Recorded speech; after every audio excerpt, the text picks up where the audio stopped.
지난주 강론의 핵심 메시지는 오직 그리스도를 믿음으로 구원에 이르게 된다. 왜 그렇습니까? 왜 그렇다고 말씀드렸죠? 그리스도는 율법의 요구를 다 이루신 분이기 때문입니다. 이 메시지에 담긴 의미는 그런즉 우리에게는 정죄함이 없다는 것입니다. 이 진리를 인격적으로 깨달은 사람은, 아는 그리스도인은 구원의 확신 속에서 기쁨과 소망 가운데 살아갈 수 있습니다. 하지만 이 진리를 인격적으로 알지 못한 그리스도인은 불안할 때가 종종 있습니다.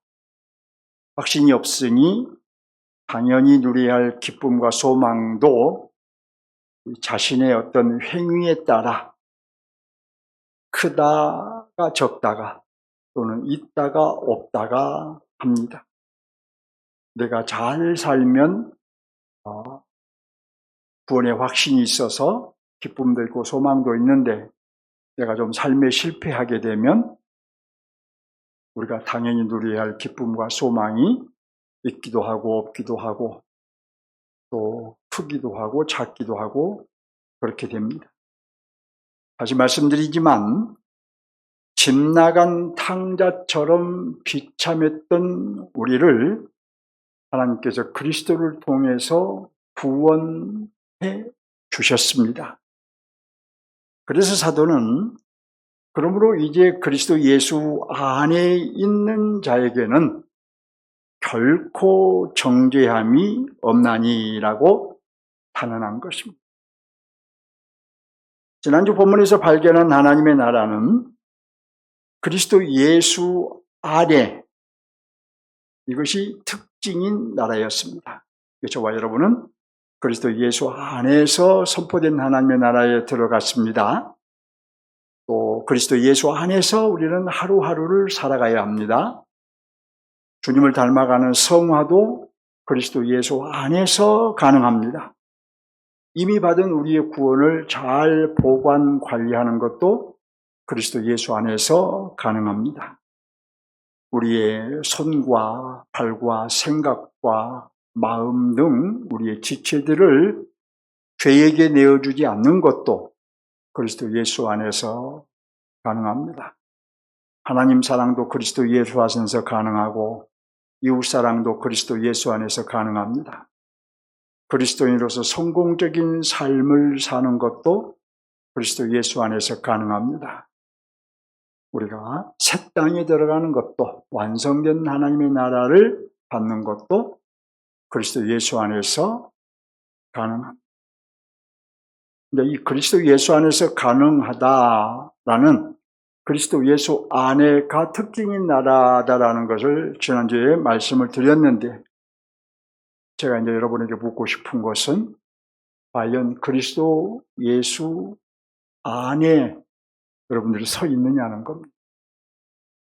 들어서 그거 지난주에도 들었던 말씀이고 오늘 또 듣네요 라고 생각하는 것이 아니라, 여러분들이 두 발을 그리스도 예수 안에 다 딛고 있느냐는 것입니다.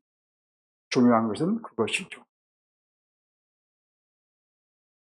사도는 이제 지난주 본문에 이어서 무엇을 말했을까요? 본문의 문맥을 이해하기 위해서 지난주 본문 이후를 잠깐 살펴보겠습니다. 지난주의 사도는 본문 마지막 자리에서 육신을 따르지 않고 그 영을 따라 행하는 우리에게 율법의 요구가 이루어지게 하려 하심이라, 이렇게 말을 했습니다. 육신, 타락한 본성을 의미합니다. 타락한 본성을 따르지 않고 영을 따른 우리에게는, 여기 영은 성령을 의미합니다. 율법이 요구하는 모든 것이 다 이루어졌다는 것을 분명히 했죠. 율법이 우리에게 요구하는 것을 그리스도께서 대속의 죽음으로 다 이루시고 우리는 성령을 받아서 성령을 따라 사는 자가 된 것입니다. 이어서 사도는 타락한 본성, 곧 육신을 따르는 자는 육의 일을 생각하고 성령을 따르는 자는 성령의 일을 생각한다라고 하며 육신 곧 타락한 본성의 생각은 사망이고 영의 생각은 생명이라고 했습니다. 타락한 본성을 따라 사는 죄의 종은 그 마지막이 사망이고 성령을 따라 사는 의의 종은 그 마지막이 영생이라는 것입니다. 이어서 사도는 누구든 그리스도 안에 그 안에 누구든 자신 안에 그 안에 성령이 계시면 그리스도의 사람이나 그 안에 성령이 아니 계시면 그리스도의 사람이 아니라고 했습니다. 아무리 열심을 가지고 있어도 그 안에 성령이 아니 계시면 그리스도의 사람이 아니라는 거예요. 그리고 그 안에 성령이 계신 사람은 하나님께서 마지막 날에 어떻게 하시느냐? 다시 살리실 것이라고 했습니다. 부활을 의미합니다. 마지막 날에 다시 성령을 모시고 사는 사람들은 살리신다는 거예요. 우리 안에 계신 성령이 부활의 보증금이시기 때문입니다. 이제 본문으로 들어갑니다. 사도는 본문에서 의롭다함을 받아 그 안에 성령이 계신 그리스도인들은 빚진 자라, 채무를 안고 있다는 거예요. 빚진 자라. 누구에게 빚진 자란 말일까요? 이제 12절 본문을 봅니다. 12절 이 그러므로라는 말은 11절 말씀을 받고 있습니다. 바로 앞에 있는 11절 말씀. 예수를 죽은 자 가운데서 살리신 이의 영이 너희 안에 거하시면 그의 영으로 말미암아 너희 죽을 몸도 살리시리라. 이 말씀을 받아요. 자, 우리 그리스도인들은 이미 성령을 받았음을 알 수 있지요. 또 우리 그리스도인들은 성령으로 말미암아 장래에 영광스러운 부활에 이를 것을 알 수 있지요. 그리스도인은 이런 복을 받았으니 우리가 성령으로 말미암아 성령을 받았으며 성령으로 말미암아 또 우리가 마지막 날에 영광스러운 부활에 이를 것이니 또 우리가 이 땅을 살아가면서 성령의 인도함을 받고 살아갈 것이니 그리스도인들은 빚진 사람이라는 거예요. 빚을 졌어요. 12절을 계속 봅니다. 형제들아 우리가 어떤 자라고 한가요? 빚진 자로되. 빚진 자라고 하죠? 저와 여러분은 빚을 졌어요. 자, 육신에게 져서 육신에 살 것이 육신대로 살 것이 아니니라. 우리는 빚진 자이므로 죄의 본성을 따라 살 것이 아니라는 것입니다. 빚진 자인데 물론 다음에 이제 누구의 빚졌는가를 봐야 되겠지만 우리는 일단 빚진 자이기 때문에 죄의 본성, 타락한 육신을 따라서 타락한 본성을 따라서 살 것이 아니라는 거예요. 성령을 받은 우리 그리스도인들에게는 반드시 변제하지 않으면 안 되는 채무가 있는 거예요. 12절 하반절을 볼까요? 육신에게 져서 육신대로 살 것이 아니라고 합니다. 또 13절 하반절을 보면 영으로서 몸의 행실을 죽이면 살리라 이렇게 말합니다. 우리 그리스도인들은 육신을 따라 살지 않고 육신, 죄의 본성, 타락한 본성, 내 옛자 이것을 따라 살지 않고 성령을 살아야 할 채무가 있다는 거예요. 빚이 있다는 거예요. 왜냐? 성령께서 죄와 사망 가운데 놓였던 우리에게 예수 그리스도의 구속의 공로를 입혀주셨어요. 우리에게 구원을 주셨다는 거예요. 우리 안에 내주하심으로 우리로 성전이 되게 하셨기 때문입니다. 나아가 성령께서 또 우리의 영광스러운 부활을 보증하는 보증금이 뭔 줄 아시죠? 성령이 보증금으로 우리 안에 와 계시니 우리 부활의 보증금으로 와 계시니 우리의 부활은 확실한 것입니다. 구원받은 저와 여러분은 성령께 그러므로 빚진 자인 것입니다. 성령께 빚을 진 거예요. 자, 만일 이 빚을 갚지 않으면 어떻게 될까요? 이 빚을 갚지 않으면 13절 봅니다. 자, 13절을 같이 봅니다. 같이 읽습니다. 시작. 너희가 육신대로 살면 반드시 죽을 것이로되 영으로서 몸의 행실을 죽이면 살리니. 무슨 말이에요? 육신을 따라 살면, 이것은 채무를 갚지 않는 거예요. 육신을 따라 살면 그 채무를 갚지 않으면 뭐라고 말합니까? 복을 받는다고 그런가요? 살 것이라고 한가요? 뭐라고 한가요? 죽을 것이라고 하죠. 근데 그냥 죽을 것이라고 한가요? 반드시 죽을 것이라고 경고하잖아요. 반면에 성령을 따라 살면 그 채무를 갚는다면 너희가 살 것이다. 그러니까 우리가 확실히 해야 할 것이 있죠. 누가 참 그리스도이냐는 것입니다. 한국교회의 특징은 열심입니다. 또 한국교회는 외형적인 면을 중시합니다. 큰 교회를 다니면 굉장히 자부심을 가져요. 큰 교회 다니면서 엉뚱한 말씀 들으면서도 자부심을 가져요. 또 한국교회는 직분을 계급처럼 생각하는 경향이 있어요. 직분, 장로라는 직분, 안수집사는 직분, 계급으로 생각해요. 물론 목사도 마찬가지예요. 목사라는 직분, 계급 아니에요. 여러분, 과연 열심이나 외형적인 면이나 직분이나 이런 것들이 내가 그리스도인이다라는 그리스도인됨의 실증일까요? 물론 열심도 무시할 수 없고 겉모양도 필요하고 직분도 소중한 것입니다. 하지만 그것들이 그리스도인됨의 실증은 아닌 것입니다. 한 번은 베드로가 예수님께 저는 그리스도시요 살아계신 하나님의 아들이라고 고백을 하자 예수님께서 바요나 시모나 내가 복이 있도다. 이를 내게 알게 하니는 혈육이 아니요 하늘에 계신 내 아버지시니라. 그러니까 예수님이 그리스도라 하나님의 아들이라는 것을 알게 하시는 이는 하늘에 계신 아버지라는 거예요. 예수님이 하나님의 아들이심을 믿고 고백하는 것은 예수님이 하나님이시라는, 예수님은 하나님이시라는 예수님의 인격을 믿고 고백하는 거예요. 그리고 예수님이 그리스도이심을 알고 믿고 고백하는 것은 예수님께서 죽으시고 부활하심으로 인류를 구원하신 예수님의 사역을 믿고 고백하는 거예요.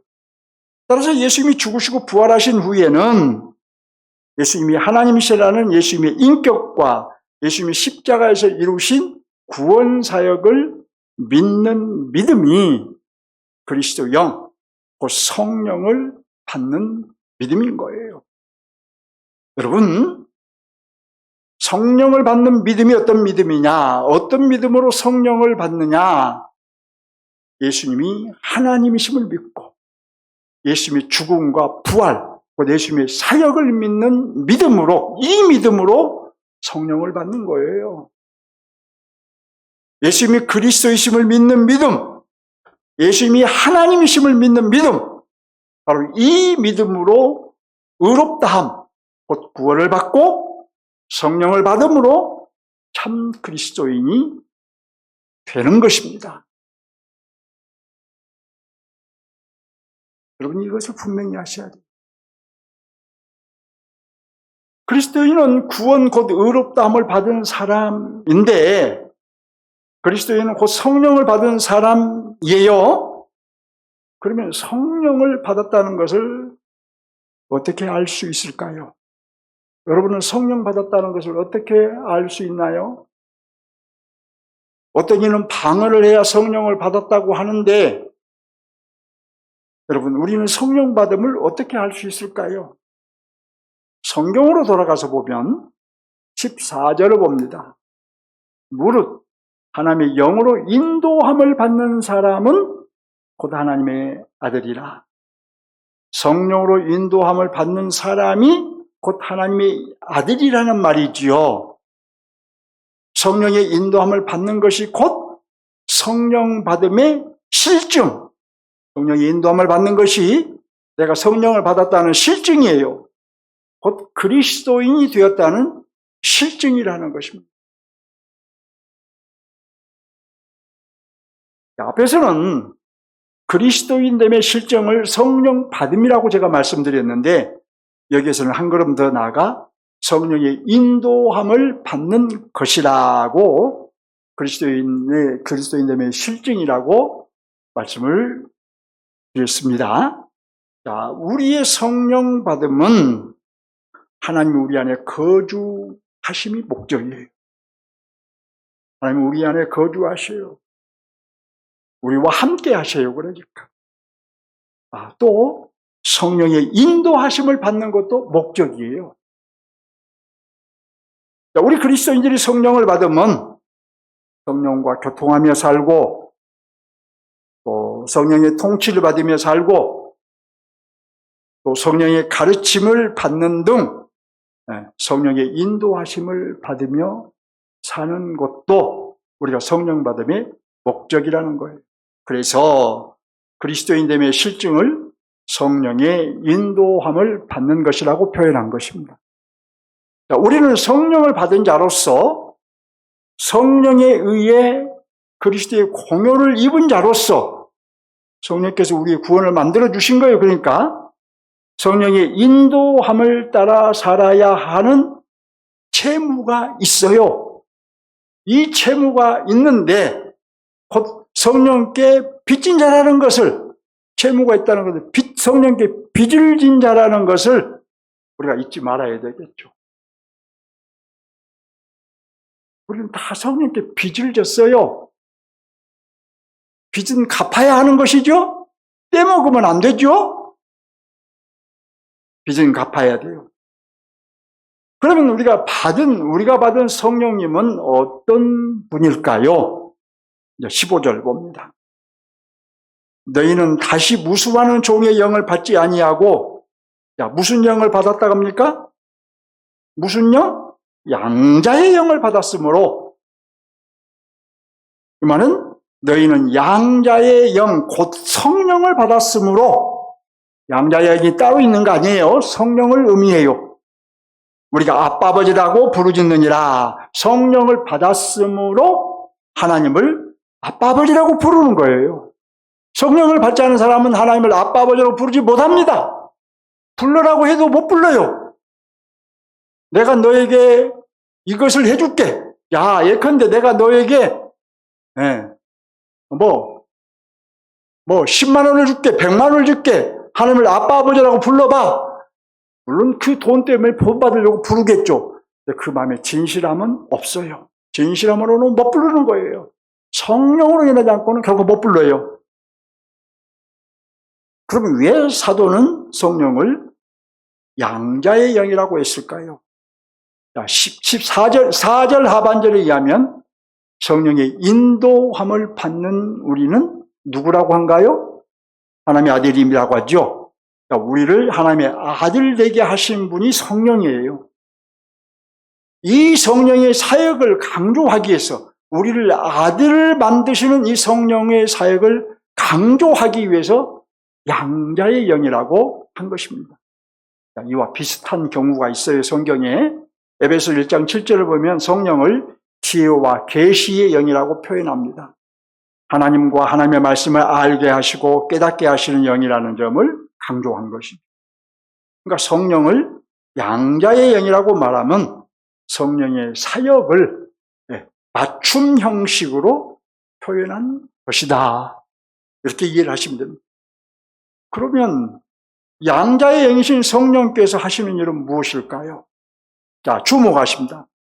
양자의 영이신 성령께서 하시는 일, 우리가 아빠, 아버지라고 부르짖느니라. 성령께서 우리로 하여금 하나님을 아빠라고 부르게 하십니다. 여러분들이 이 말씀에 대해서는 충분히 알고 있을 거예요. 제가 여러 번 말씀드렸어요. 성령께서 우리를 하나님의 아들이 되게 하시고 하나님을 아빠라고 부르게 하신 거예요. 그런즉 분명한 사실은 하나님을 아빠라고 부르는 사람이 곧 성령을 받은 사람인 거예요. 성령을 받은 사람은 하나님을 아빠라고 부릅니다.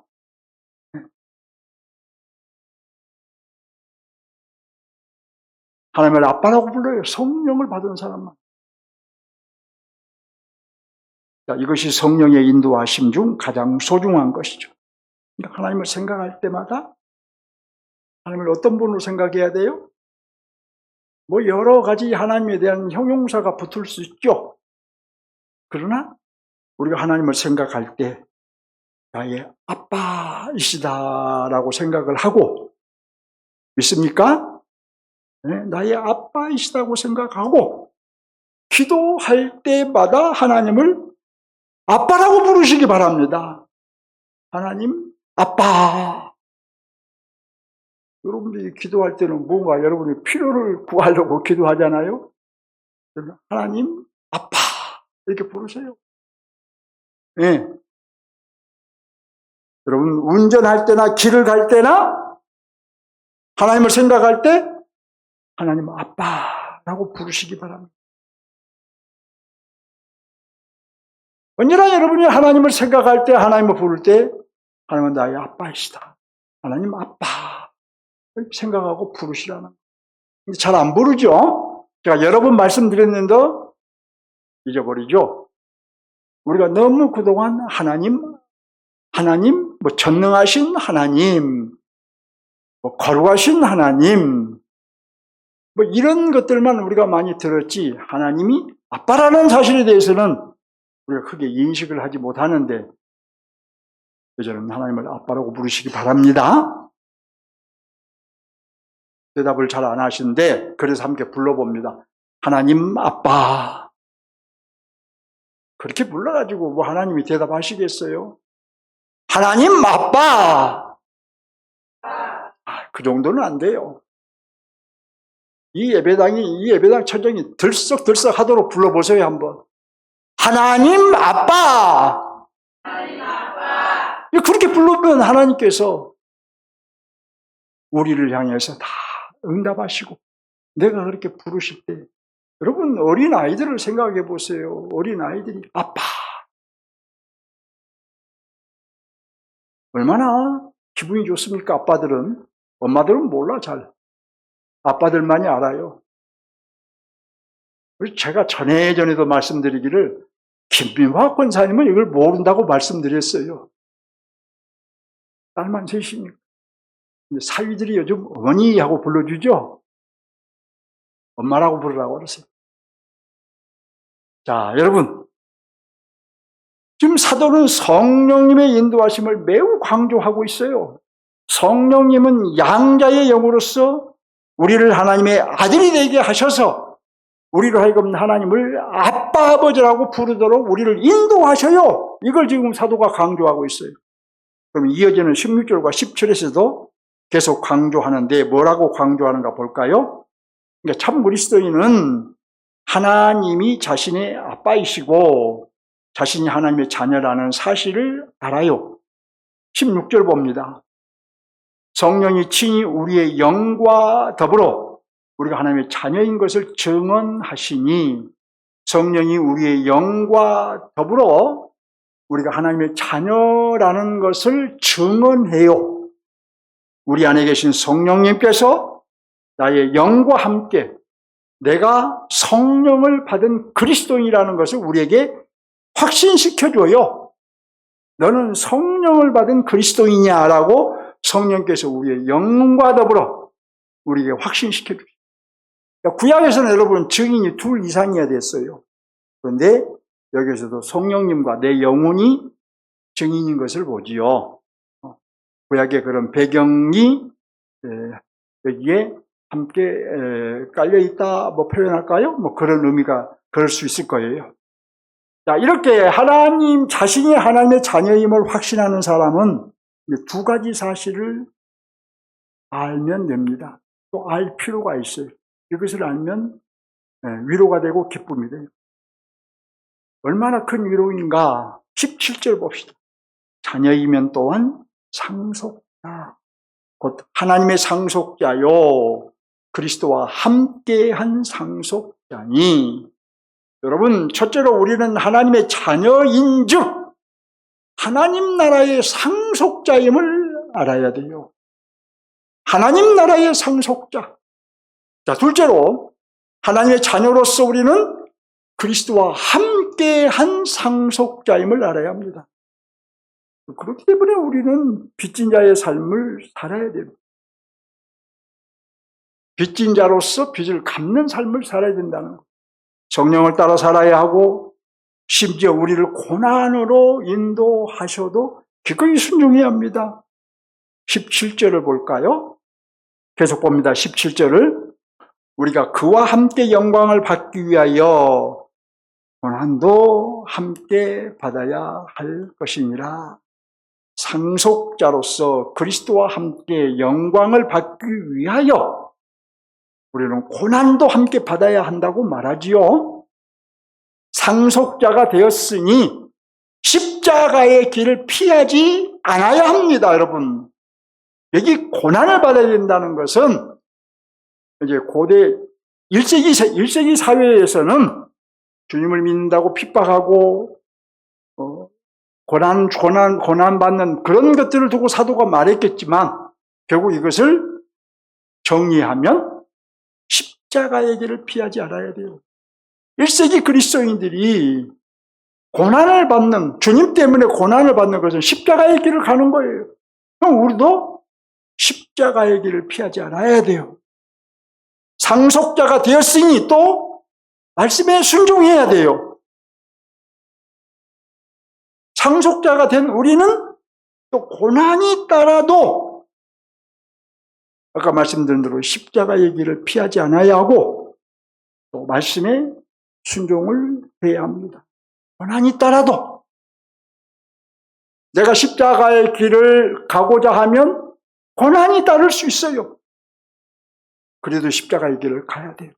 내가 말씀에 순종하는 삶을 살면 어떤 고난이 따를 수 있어요. 고난이라니까 여러분 큰 핍박 이런 것만 생각하지 마세요.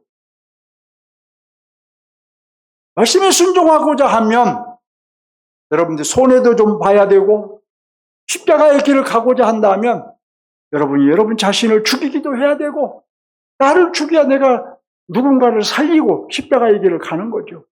내가 죽어야 주님이 사시고 내가 죽어야 형제 자매들이 살잖아요. 내가 살아버리면 다 죽이는 거죠.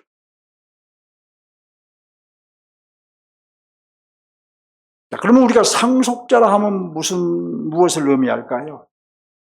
우리가 하나님 나라의 상속자다라는 이 말은 주님 재림하실 때 영광스러운 몸으로 부활하여, 이 몸이 아니에요, 여러분. 이런 몸으로 부활하지 않아요. 이 몸은 얼마나 시원찮은 몸인지 몰라요. 이 영광스러운 몸으로 부활해요. 썩지 않는 몸으로 부활하여 그러니까 완성된 찬란한 하나님의 나라에 들어갈 것과 그 나라에 들어가서 하나님의 부요를 다 누리며 사는 것을 의미합니다. 그림을 그려보세요. 새 땅에 들어가서, 여러분, 그러니까 가령 이런 얘기죠. 그리스도께서 승천하여 아버지께 영광과 권세를 받으셨는데 상속자인 우리도 그 영광과 권세를 보면서 주님을 경배하고 또 함께 누린다라는 것으로 생각을 하시면 되겠습니다. 한번 그림을 그려보세요.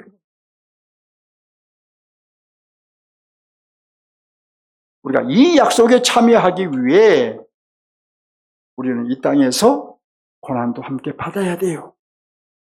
십자가의 길을 가야 돼요. 말씀에 순종해야 돼요. 누가 나를 가로막아도 그리스도인으로서 믿음의 행보를 해가야 돼요. 이런저런 핑계가 있다고 해서 주저앉지 말고 그리스도인으로서 살아가야 돼요. 주님을 섬기며 살아가야 돼요.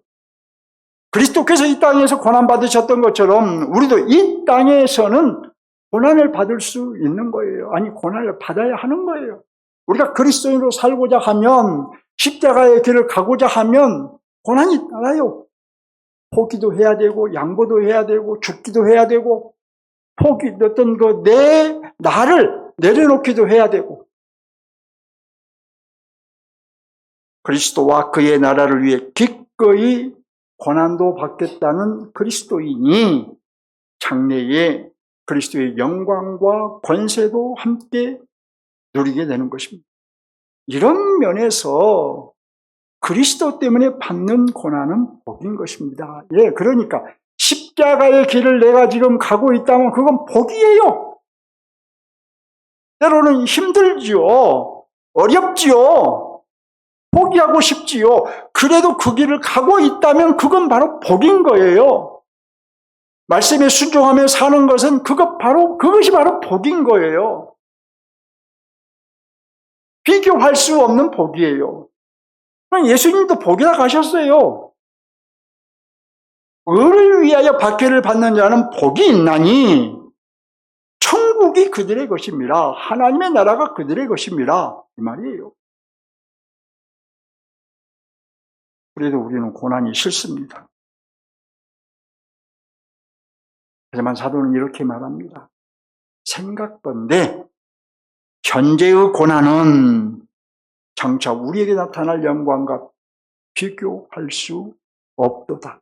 근데 사도 바울이 여기서 현재의 고난은 하고 말할 때 1세기 성도들이 이 로마서의 1차 독자들이 받는 고난은 우리가 생각하는 것보다 훨씬 더 큰 고난이에요. 그런데 그렇게 큰 고난이라 할지라도 그 고난을 받으라. 왜냐? 장차 우리에게 나타날 영광과는 좋게 비교할 수 없다는 거예요. 우리의 영광이 얼마나 큰지 비교할 수 없다는 거예요. 설령 우리가 순교하는 고난을 당한다고 해도 장차 우리에게 나타날 영광과는 비교할 수 없다는 것입니다. 이제 오늘날 우리가 현대 그리스도인들이 십자가의 길을 간다고 순교까지는 안 해요. 나를 좀 희생하고 주님을 위해서 나를 좀 죽이고 그렇게 사는 것이죠. 주님을 위해서 내 욕심과 내 행복을 조금 내려놓고 주를 위해 살고 복음을 위해서 살고 그런 거죠. 순교하고는 비교할 수 없는 거예요. 우리가 생각하는 우리 시대의 고난은. 핵심 메시지 무엇일까요? 첫째로 그리스도인은 성령을 받은 사람이죠. 그리고 성령을 받은 그리스도인은 성령과 교통하고 성령의 통치를 받고 또 성령의 가르침을 받는 등 이런 성령의 인도하심을 받아야 하죠. 그런즉 그리스도인됨의 가장 큰 실증이 뭐냐? 성령의 인도하심을 받는 것이에요. 그리스도인됨의 가장 큰 실증이 뭐냐면 성령의 인도하심을 받는 거예요. 그 본문의 핵심을 이렇게 정리할 수 있어요. 한편 성령의 인도하심 중 가장 큰 것은 여러분 하나님을 아빠라고 부르는 거예요. 아까 말씀드린 대로 성령으로 인하지 않고는 우리는 하나님을 아빠라고 부를 수 없습니다. 하나님을 아빠라고 부르는 것이야말로 그리스도인됨의 가장 큰 실증이에요. 성령을 받아 그리스도인이 되지 않고는 하나님을 아빠라고 결코 부를 수 없는 거예요. 그러니까 본문의 핵심 메시지는 적용해 보면 그리스도인됨의 가장 큰 실증은 성령의 인도하심을 받는 것인데 우리는 성령의 인도하심을 이렇게 받아야 돼요. 이제 적용을 구체적으로 합니다. 12절에서 말한 대로 자신이 빚진 사람인 줄 알고 나는 빚진 사람이야. 성령께 빚진 사람이야.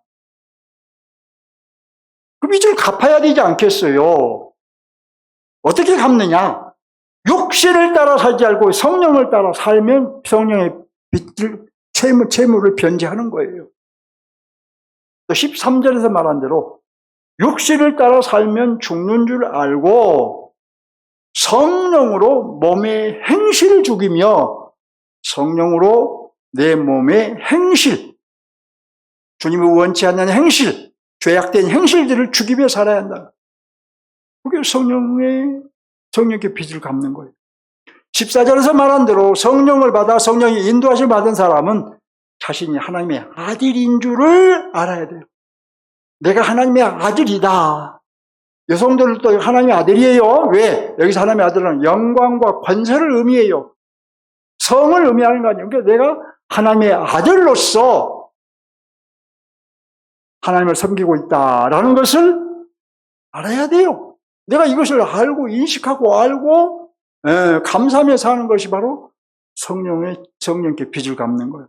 또 16절에서 말한 대로 하나님의 자녀임을 확신하고 살아야죠. 나는 하나님의 자녀이다. 15절에서 말한 대로 하나님을 아빠라고 부르며 소망 가운데 살아야 합니다.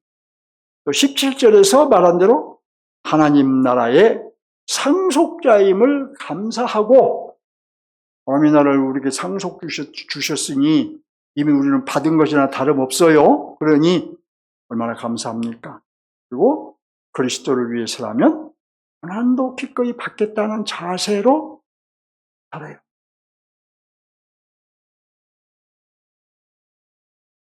십자가의 길을 내가 가겠다. 힘들어도 내가 말씀에 순종하며 살겠다. 오늘 좀 결석이 많은데 우리 교회가 여러분 모두가 저부터 시작해서 여러분까지 십자가의 길을 가겠다는 이 믿음, 이 자세, 이것이 좀 분명하면 얼마나 좋을까? 말씀에 순종하겠다는 이 자세, 이것이 분명하면 얼마나 좋을까? 우리 모두가 말입니다.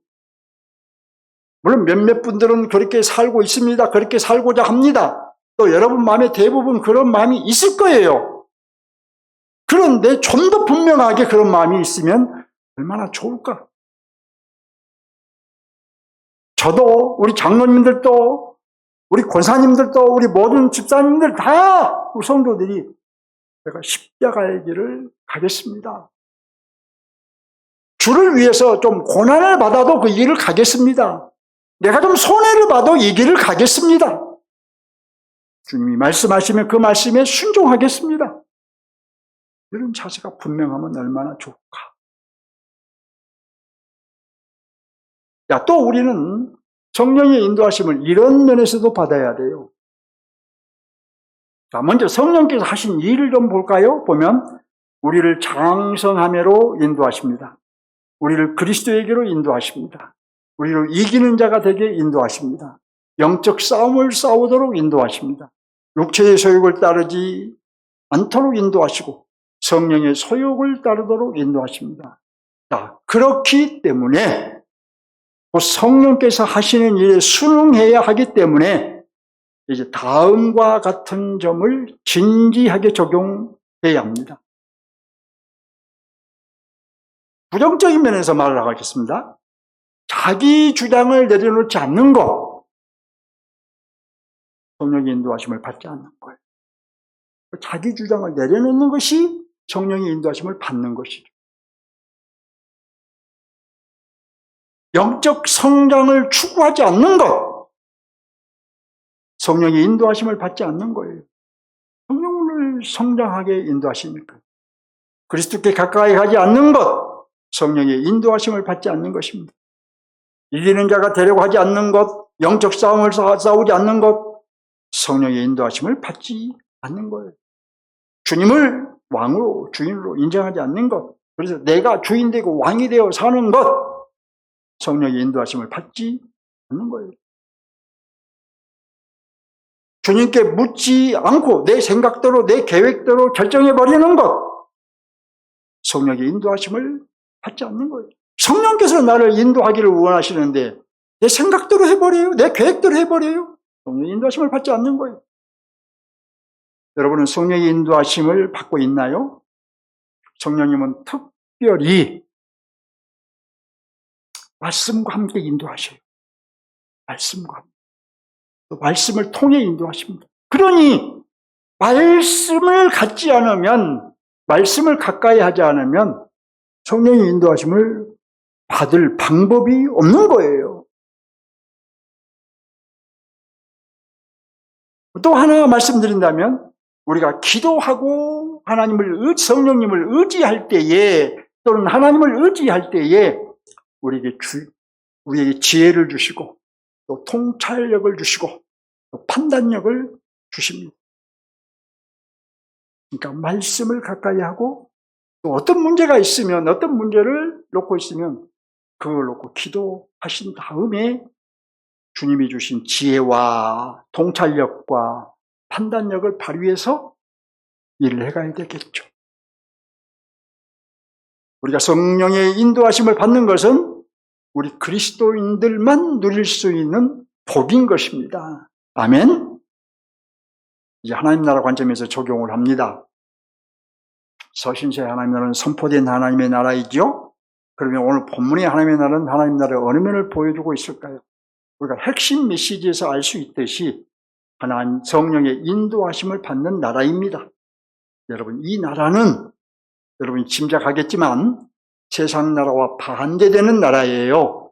세상 사람들이 사는 삶과 전혀 다른 삶을 살아야 하는 나라예요.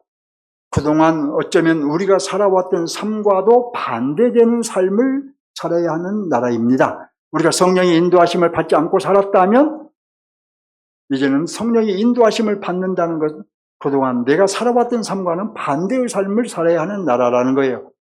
여기에서는 성령의 인도하심을 두 가지로 나누어서 적용을 해볼까 합니다. 첫째로, 아까도 말씀드렸지만 여러분은 하나님을 아빠, 아버지라고 부르시는지요?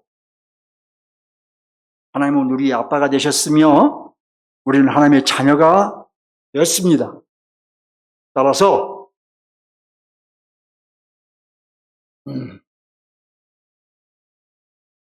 분명하고 변치 않는 것은 분명해요. 그리고 변하지도 않아요. 첫째로, 하나님은 실제로 우리 아빠이셔요. 교리적으로 우리 아빠가 아니라 실제로 우리 아빠예요. 그래서 하나님은 실제로 우리의 아빠 노릇을 해주십니다.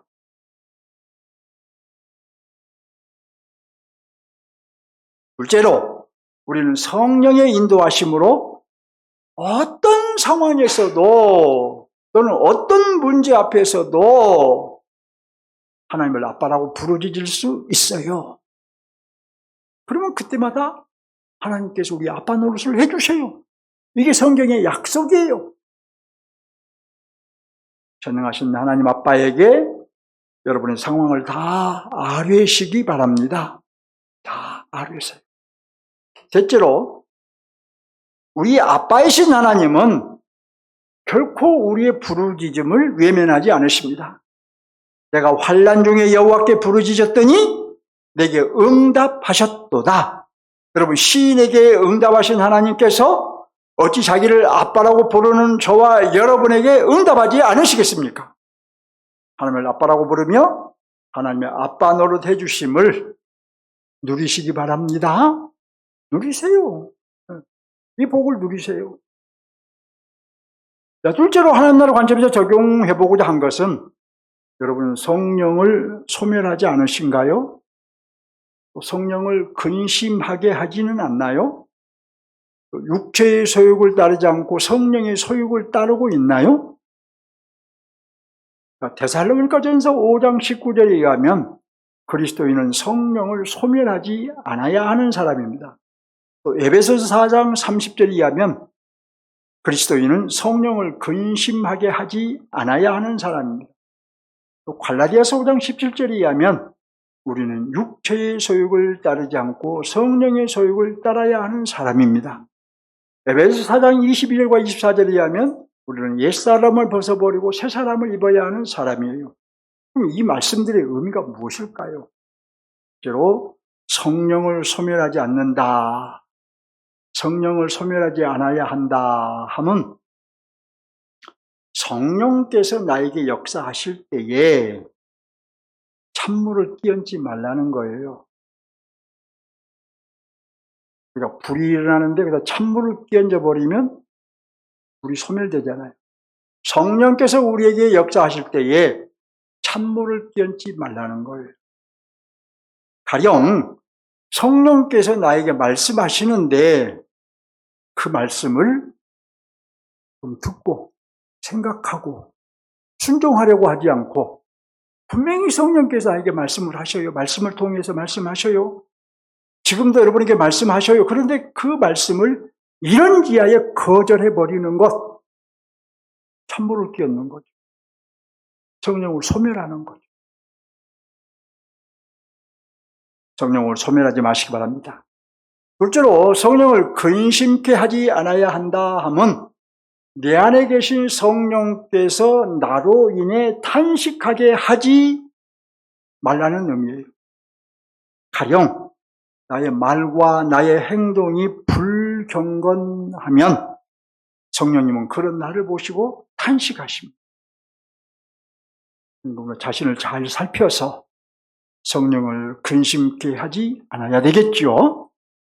셋째로 성령의 소욕을 따르지 않는다 하면 성령께서 말씀을 통해서 그리고 세미한 음성으로 내 마음의 어떤 감동으로 말씀하실 때에 우리가 순종해야 된다는, 성령의 소욕을 따른다는 것.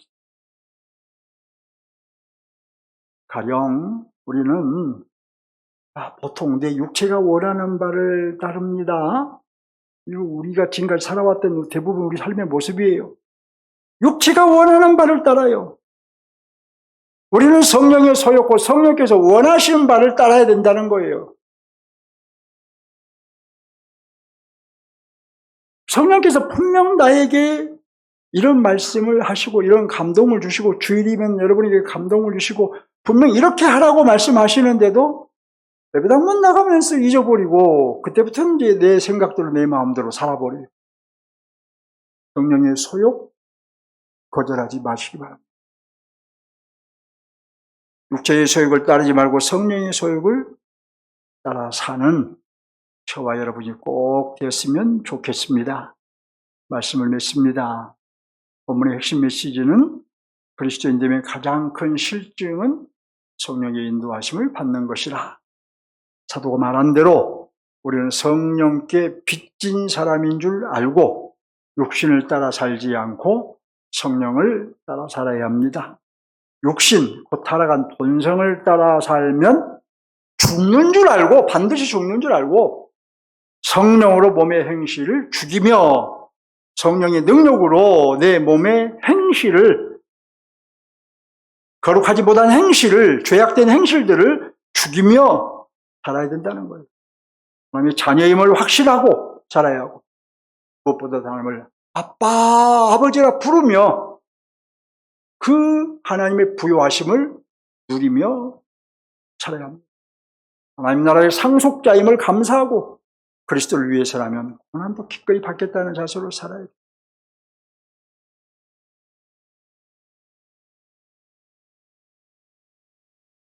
저는 일주일 내내 이 말씀을 준비해서 목소리를 높여서 말씀을 전하고 있는데 여러분들이 지금 이 말씀을 얼마나 순종하겠다, 곧 성령의 인도하심을 따라 살겠다, 이런 마음이 있는지 모르겠습니다. 그건 저의 몫이 아니고 성령님이 하시는 몫이고 성령님이 여러분이 말씀을 귀를 기울여 잘 들을 때 순종하고자 하는 마음을 가질 때 여러분에게 역사해 주실 줄 믿습니다. 본문의 하나님의 나라는 성령의 인도하심을 받는 나라입니다.